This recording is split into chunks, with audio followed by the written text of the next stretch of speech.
Good evening, YouTubers. Welcome back to Shrigley tubeTV. This is episode 19. I've got lots of stuff to get through tonight. I think we're going to have to put it into two videos. So episode 19 part A will be the engineering side, what we've been up to in the week, a bit of the car preparation, etc. And then straight after that I will put on for 7 o'clock Sunday, which is now part B, which will be all from Oulton Park Javelin track day on Tuesday. So I've got some good in-car footage there for you guys to have a listen to. For some reason the wife doesn't like the sound of the straight cut gearbox. I don't know if you lot have suffered the same problem, but maybe I play it too much. Anyway, going back to part A, which is what you're going to watch now if you're watching it, is starts off with, oh god, what does it start off with? It starts off with the car prep. So I dig it out the trailer because it hadn't moved since Harewood, which was like a month ago or maybe longer. And then I put those skinny drive shafts on, the skinny ones we made on the lathe. So put all that back on and did a bit of fettling. Car was good, just had a coil go down on the day. Totally out the blue, but anyway, it had an old coil on it and God knows why I had it on, because if one of my customers had it, I'd have been like, throw that in the bin, it's old. But because it was mine and it was a Lucas Sport genuine one, I thought, oh, I'll be fine now, that won't be the problem. But it was. Anyway, you can see all that when you watch the part B. Also on this week's Shrigley Tube, we've got some wishbones which I modified for a chap who's a very good friend stroke customer. So I did them to make them adjustable, so you can copy that yourself quite easily if you fancy. We also looked at the dry liner job, just a bit of a talk about that. Didn't want to give it all away, but I thought I'd explain how we did it a bit more in depth, because I've lashed over it a few times but never really talked much about it.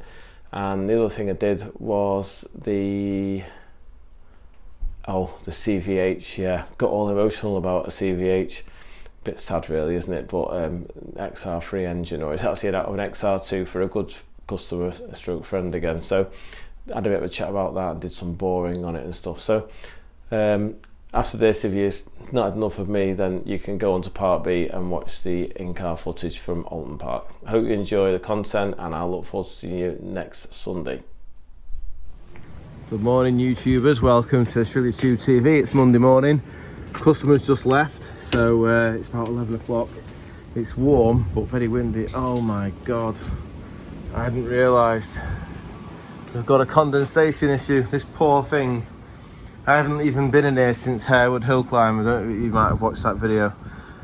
So I'm gonna get him out because, as I've mentioned before, we've got the track day tomorrow on Tuesday. So gonna get the in-car footage and have a blast around Oulton Park. Can't wait. So I'll pull this forward and get it cleaned up, ready for tomorrow. Right, just starting with the preparation for tomorrow. I've got my new drive shafts to go on, my 1 inch, my 3/4 inch ones. Where are you going? Don't be wandering off, mate. I'm just observing. Right, just well, observing. Listen, I believe we've got international Bergerac. I'm famous now, apparently. Yeah. Did you go to the NEC at weekend? Did, yeah. How many Hillman people approached you? Several. And said, yeah. what did they say to you? Oh, they were autographs, you know, the lot. Well, I know who you... Autographs, really? Wow. See, I think together, mate, we could make it to be famous, you know. You keep buying them cars, I'll keep interviewing you. Grand. Right, I'll get on with this. So, got to pull the numbers off, change the drive shafts. Everything looks okay here. Just having a bit of a look over things. Some chap asked if the... oh, wrong way. If the calipers were... No, you can't even see. If the calipers were welded on. It's not. It's an aluminium bracket. I made that years ago when I was at B&J. It's all got a bit scruffy now, but it clamps onto the 4 holes where the back plate used to be. And oh my god, there's the heat plate that we made at Brands Hatch. That can come off now, because obviously we realised that the issue wasn't heat, it was the fact I'd bolted the donuts on the wrong way. So I'll get this shaft off now and we'll get a new one on. Okay, we've got the new drive shaft. That's the thin one we polished on the lathe. Lightweight one ready to go on. That's the old one there. That's the caliper brackets that I made years ago for the radial mount Willwoods. And then in the back here, I just wanted to talk for a second. I do love these magnetronic units by Lumination. The one fault they have is this. Can you see? Hold that like that. You see how he's waggling? These always settle off. They have a little spring washer on them, so you have to go around them and tighten them every couple of races. They vibrate loose. It really wants to make him better with an extra screw on the other side, but it is what it is, I'm afraid. This broke as well at Brands Hatch, so we've got to sort that out somehow. Well, won't be able to sort that out, we'll do it in a minute. Just about to do a little mod on this output flange, and I thought I'd share it with you chaps. This is the output flange that comes with the Quaife ATB differential, and this edge here is quite sharp, and you can see where the donut, as you know, on when the wheel's been going up and down on full flex, it's just caught it. It makes a right mess of the donut. So what I'm going to do, while I've got the opportunity to while it's apart, is I'm going to run a soft pad along these edges and soften it all off. I've already done it on the drive shafts, so I'll do it on here now and I'll show you the result. Right, okay, you can see what I was doing now. I've just basically flashed that corner off, so that sharp 90 is now gone. We've got a nice radius there, just so that if the donut does come into contact with the drive flange, it doesn't chew it up. One last thing on these drive shaft donuts before I fit them. Got the nice soft pad on there now. Now, at Brands Hatch, if you recall when you watched the video, I had loads of donut problems and I did sort of explain what happened, but this is a bit more in depth. If you look at this drive donut from a Mercedes, these work a treat, prop shaft joint, sort of a 2005 211 CDI, whatever they call them. Not 211, it's C200 CDI, just a saloon car.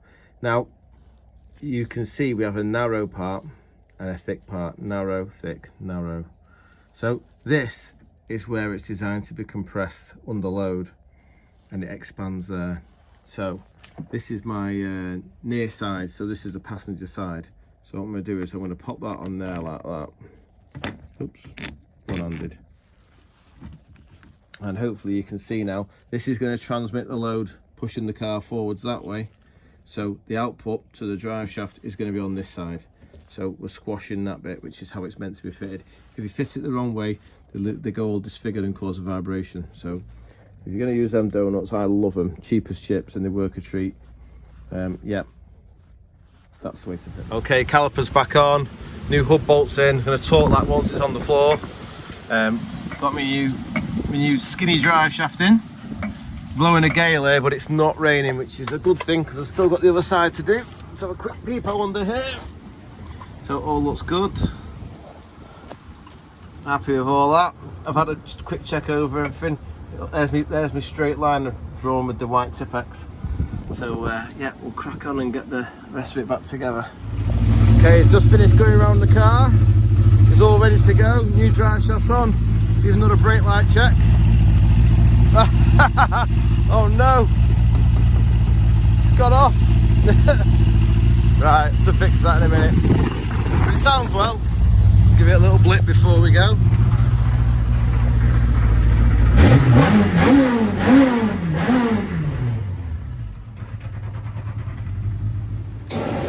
Just pulling the helmet into the box, and I just saw something on the wall, a bit of graffiti, and I thought, you know what, we could all learn from that one, couldn't we? Be kind to every kind. Okay, YouTubers, good morning. It's Wednesday morning, back from the track day. I'm trying to get into some work. I've had a half successful morning. I've got some stuff I've got to do this afternoon, and I'm going to go and see my mate Bob, my old boss. That's a block I just bought at 9:30, so we've got that on the go. Heater's nice and warm. Everything's good. So these are two liners I've turned already. These are 1/2 mil above the finished size, and they're quite hot. So I'd machine all liners, I let them cool down, then they go back in the lathe after I've had a cup of tea, they're nice and cool, and I do the finished turn because obviously the size is critical to making it all fit nicely. And even though they are cast iron, they are quite susceptible to heat, they do grow. So you can't really see from this angle, but this is my indexing tool. It fits in the end and allows me to center the liner on the lathe nice in the 3-jaw chuck. It's within about a couple of thou, which is absolutely fine because everything gets machined anyway. So I put my cut on here, up to 0. So it's quite therapeutic this. I'll try and do a zoom in. I like it. I love a good carbide tip on iron. Now I know it looks like I'm going really fast here and being rough with it, but it's nice when it chips, and what we'll do is we'll let it cool down, and then I'll do the finished cut, which will be a totally different sort of speed and feed rate. I'll put it in gear for the traverse.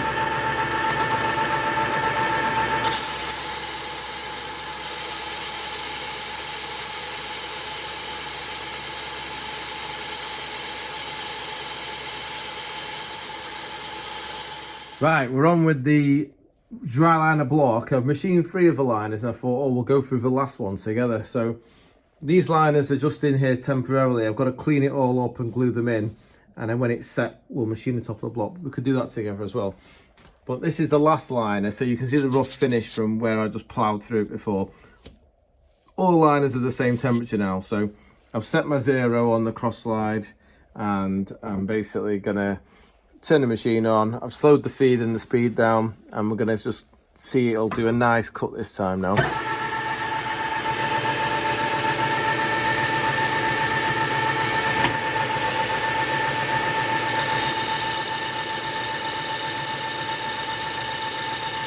That's roughly about 15 thou, just to take us to our finished side.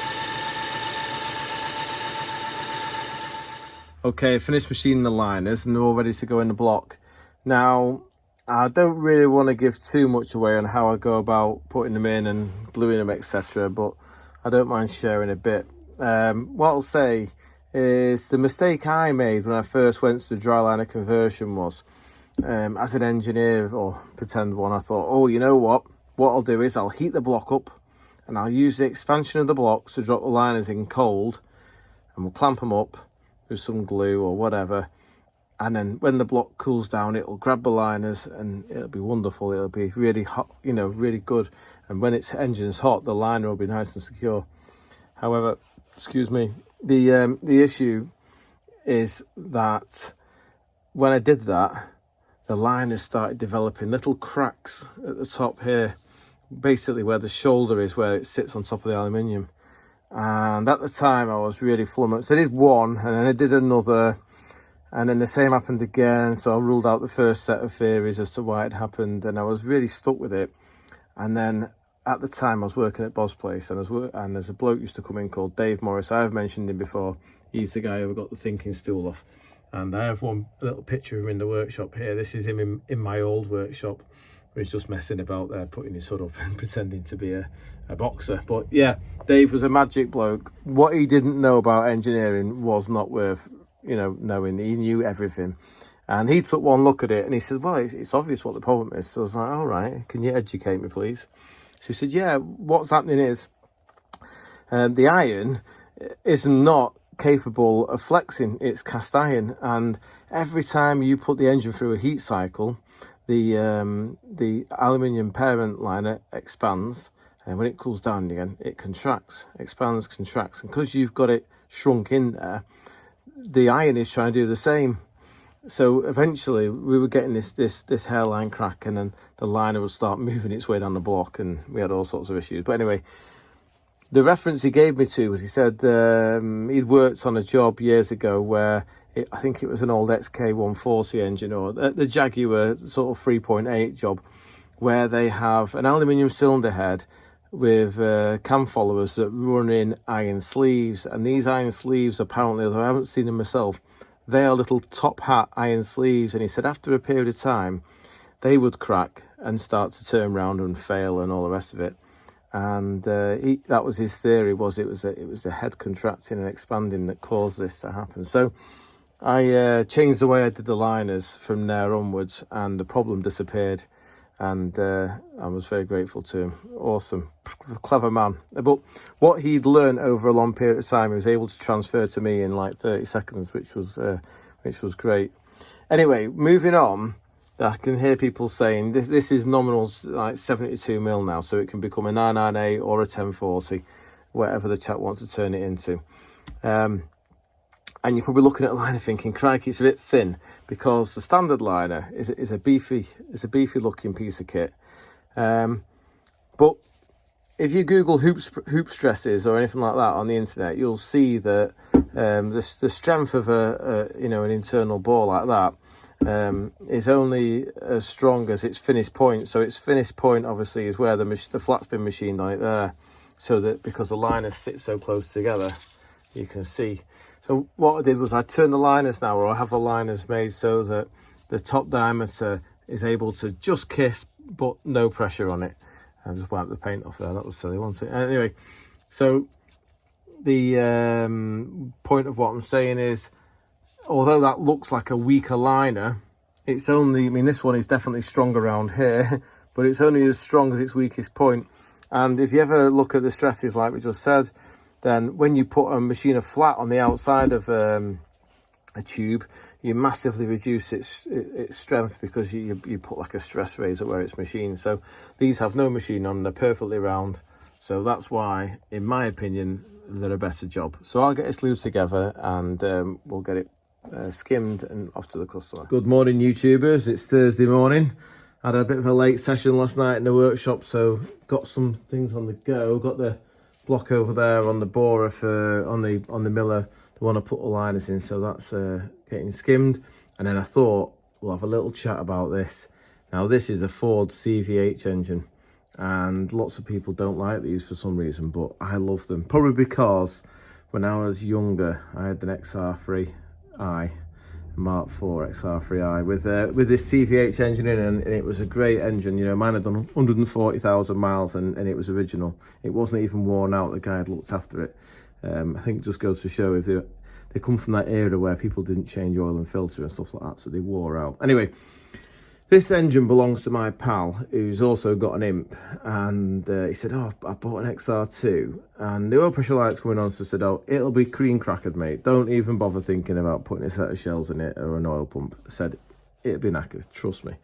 So he brought it along. I condemned it. It was pretty worn, so, but it's just not worth the labour of messing, just put new bits in it.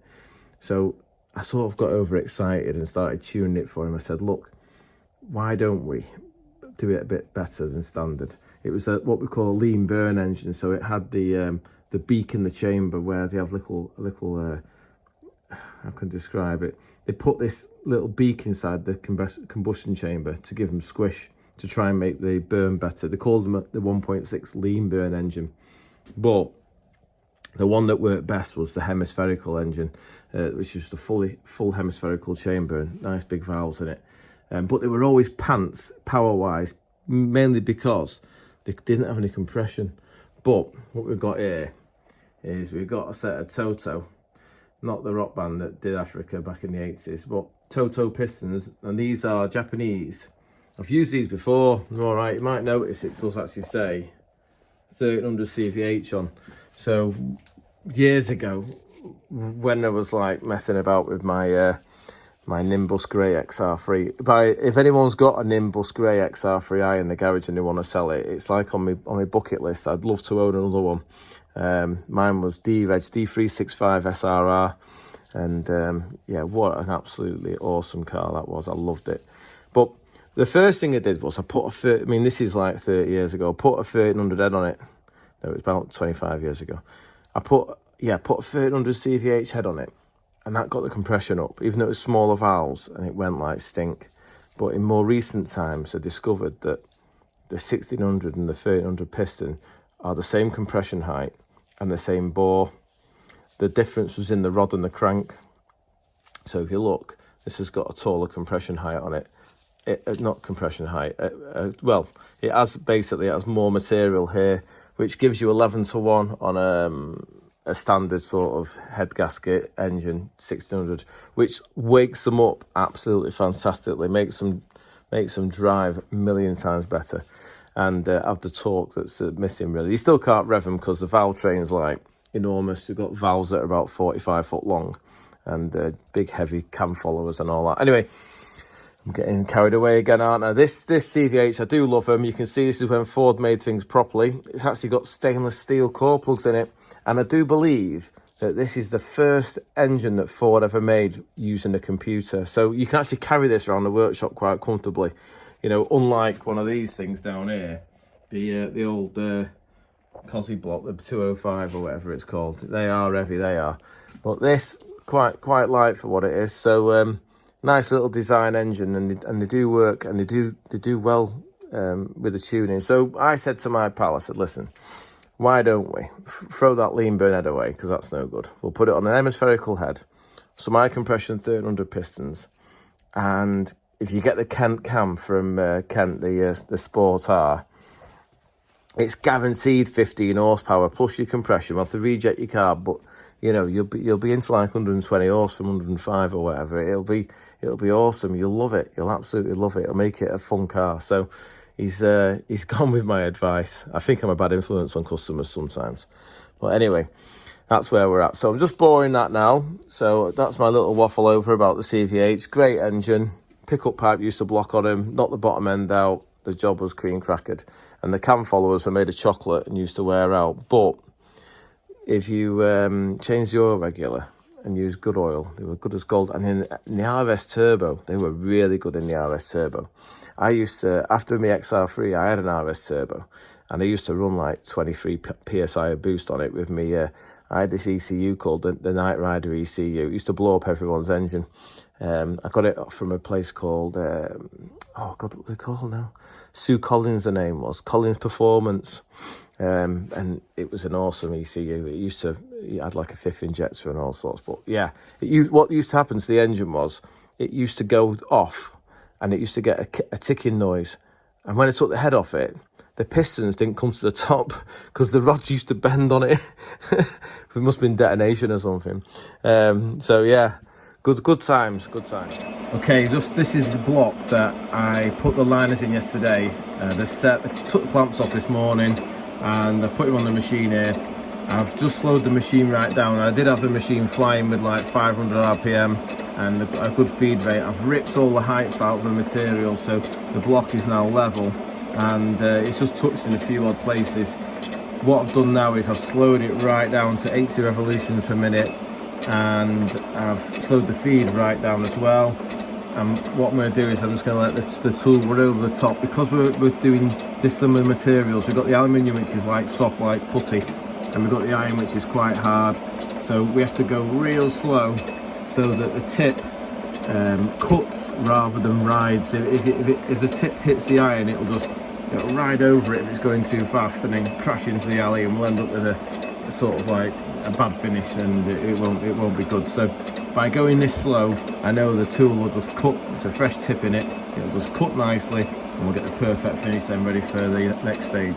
Right, we've just finished the low speed pass now with the cutter going at like 80 revolutions per minute, and we've got a nice smooth finish. But we have got a little bit of an area here. You can't really feel it even with my gloves on, and here, just where the material is barely been touched, so you can see the outline of where the old head gasket used to be. So I'm going to just take another couple of free thou off it, just try and tidy it up.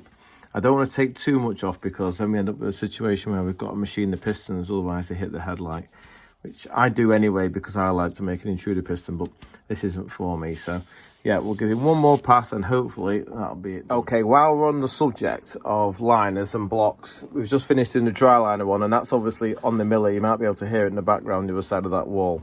It's just having a little skim. And then this one, a little bit excitable, is an original George Bevan block. Look at that. To think this was once in George Bevan's workshop and he machined it, and now maybe 30-40 years later it's in my workshop having its liners put back in. So I didn't take it apart for any reason other than I didn't want any mishaps later on in life. So I'm just going to put new glue on it where I put the where the liner index is. As you can see, half of it's in the water, it's a wet liner block, and half of it's out of the water. So I've got one little job I want to do with it because I've aquablasted it. I see this a lot with imps, so this is why we say please keep your antifreeze strength up in your imps, and if you do take the cylinder head off, please clean out the back of the liner here, because I'm not sure if you'll be able to see too well on the camera, but it's really badly started to eat it here.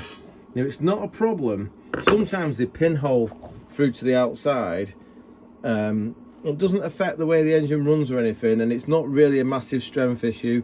But while we've got it at this stage, what I propose to do is I'm going to get some of my grey glue, and I'm going to put it right, see that hole there, that crevice there. I'm going to fill all that in with grey, not for a strength issue, just purely while it's nice and clean and dry now, to stop the water from attacking the aluminium anymore in its life. So yeah, often we see this, quite often it's just as the water passes through the block, all the sludge lives in that corner.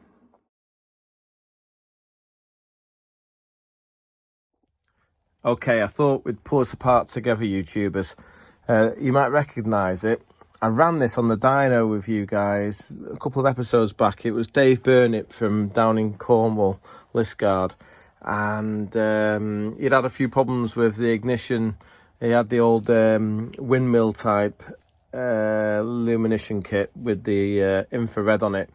They have a little plug with 3 pins, and I think he had a few faults with that or whatever. He ended up putting his own ignition system in it, which I think was made by Petronics.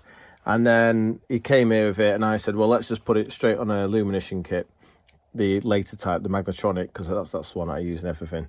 So we did that, and it behaved, and it ran great, and it did good power. But after I'd run the video, he said, what about the smoke? And I was like, well, it was a bit smoky in there. I just thought it was residual oil hanging around the workshop in the dyno cell in the pipe and that, because it had been idling for a while we warmed it up.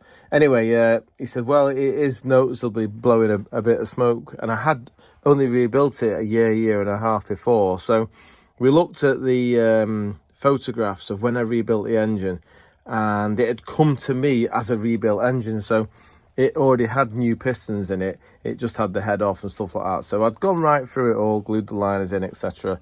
There's obviously an issue somewhere with it. Either the rings haven't bedded in, or it's up on its tolerance, or to be honest, the old school pistons with the old ring pack on them, the Imperial ring pack, especially when they've got the single piece cast iron oil control ring, they're not fantastic at holding their oil back. They do tend to use a bit. On the track it doesn't really matter, but on the road you can definitely tell, especially if you spend a lot of time idling around and not working hard, they get a bit smoky. So we're going to pull it apart together and see if we can understand what's happened. There is one small chance that it's damaged the piston because the compression ratio isn't overly high, but when I checked, he'd put a Petronics unit inside here, and what had happened was he hadn't understood or realised that by changing it from the old windmill type, he actually changed the reference point, so it had advanced it. So when I first started up, I put a timing light on it,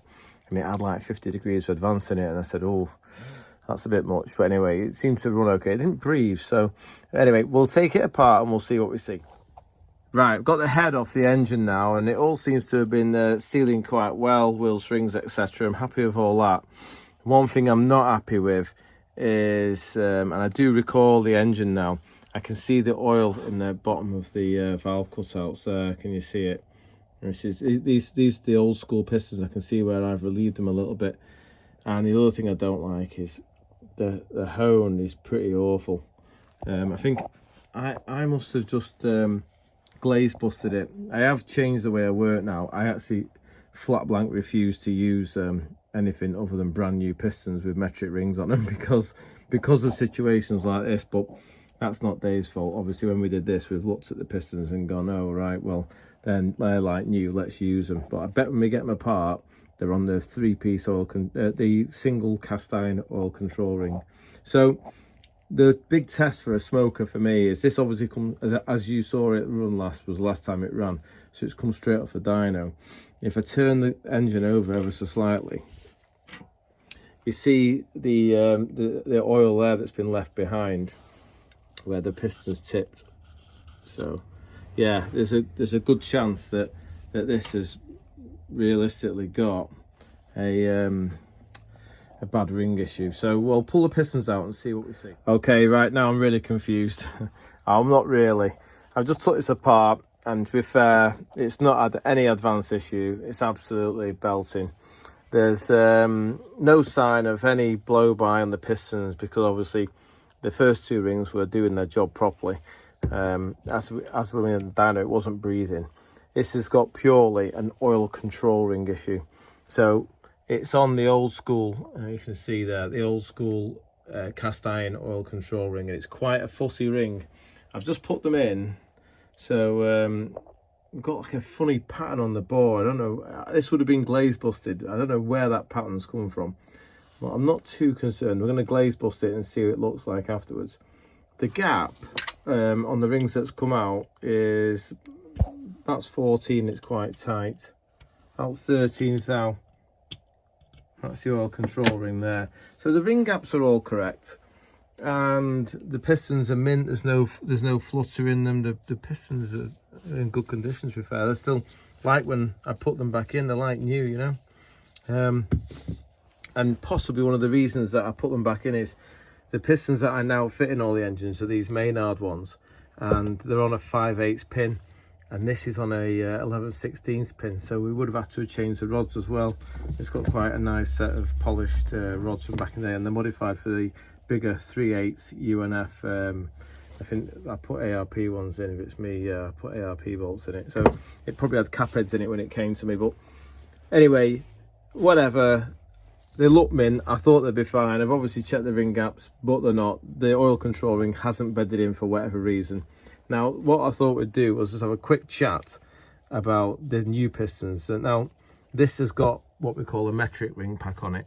So the rings, as you'll notice straight away if you put them alongside, they're considerably thinner than the original type of ring. So also the most important thing is the oil control ring is a 3-piece with a wiper blade, 2 wipers and like an expander, and they're really effective at doing the job. So these will fix the job, I'm confident. I've had a look at the head, and it's had guides, and it's had guides with my seals on them as well. So it's on the metric, the modern 7mm seal. So I'm pretty confident it's not a head issue. It's, as soon as I saw that oil control ring, I thought guilty.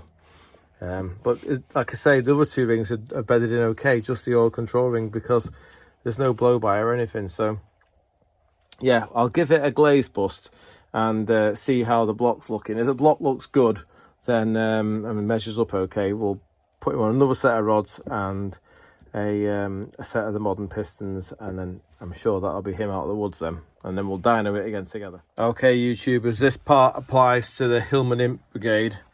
Many moons ago, I modified the standard front swing axle to make the camber adjustable, and I made the mistake of opening my mouth the other day and telling my pal about it, and he said, oh, I wouldn't mind that on my car because I've got an issue where one of the wheels looks straight and the other one's slightly cambered, so I need to adjust it. So I said, all right, okay, well, I'll have a look at it for you. So he's dropped it off. I haven't really got time to get involved with it, but he's a good lad, very good lad, and he's pretty desperate to get it sorted out. So I said, right, well, what we'll do, if you look, the way it works, this slides in here. It has a pinch bolt through here and another bolt through here, so that holds it secure in the wishbone. So what I propose to do is I'm going to machine an 1/8 of an inch off there, an 1/8 of an inch off there, so that will effectively become sloppy inside the wishbone. And then what I'm going to do is I've measured it, I'm going to put 1/2 inch tap through it. I've ordered these bolts, some nice 1/2 inch cap heads and some nuts, and I'm going to weld this to the underside of here. I'm going to weld this nut onto here so that you can turn this here. I have to have 2 nuts on it, so one to lock it. So when we turn this, it will effectively move this up and down inside the hub, and that way you can adjust his camber once he's got the car built up and get it all nice and set up properly. So if you don't understand that, don't worry, because I don't either, but it will all come to light when I do it in a minute. Okay, good morning, YouTubers. I've just come in this morning and finished off this job. It's in the out tray virtually. I just didn't want to weld last thing at night, you know, with sparks going everywhere, etc. Anyway, I had to modify the design from what I initially told you in the video a minute ago, because I'd forgotten how I'd gone about doing it. You can't thread this bit and this bit, because then the whole thing moves together. So I turned the nut down and loctited it on the shaft. Then I drilled it and pinned it. That's that collar there. And I use these valve caps off a MAN engine. And the idea is that we weld the collar around the outside here, and what that allows it to do is it holds the inside collar still, so that when we turn this bolt, the threaded part of the stub axle moves up and down with inside the wishbone. So if I get the right angle, you should be able to see.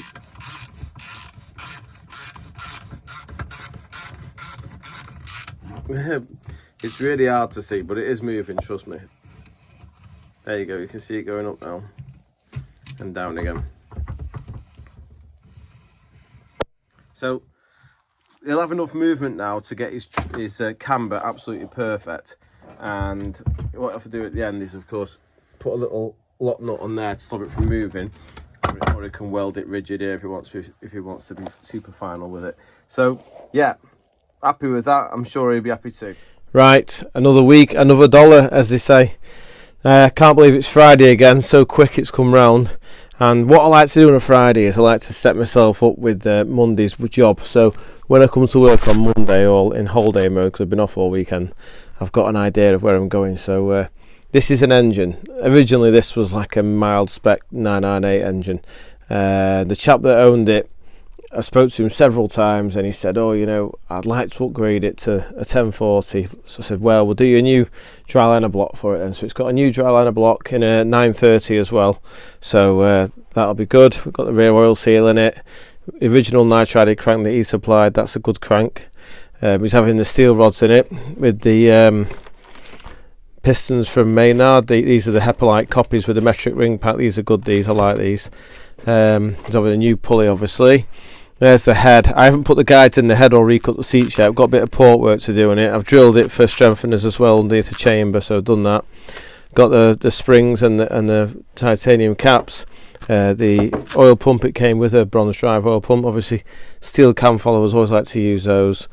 And then we're going to use a Carter style block strengthening kit with the baffle plate with the one-way flaps in it for the oil. That all works well with the standard sump.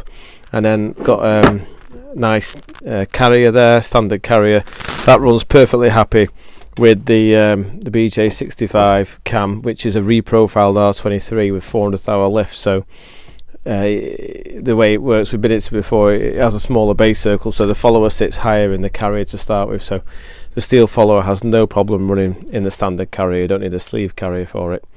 So we've got all the bits there to go. Some titanium caps, did I mention, vernier, everything's there. So when I come in on Monday morning, I thought I'll make sure I've got all the parts because I need this engine to happen next week. The bloke has been extremely patient with me, but he has had a few jobs pushed in front of him. So I'm going to crack on Monday. By midday we should have a bit of a plan together on where we're going and get this, and we'll dyno it together next week. Okay, thanks for watching, and I hope you enjoyed the content this week. And then obviously I'll be putting part B on now, so you'll have all Oulton Park antics on there with the in-car footage.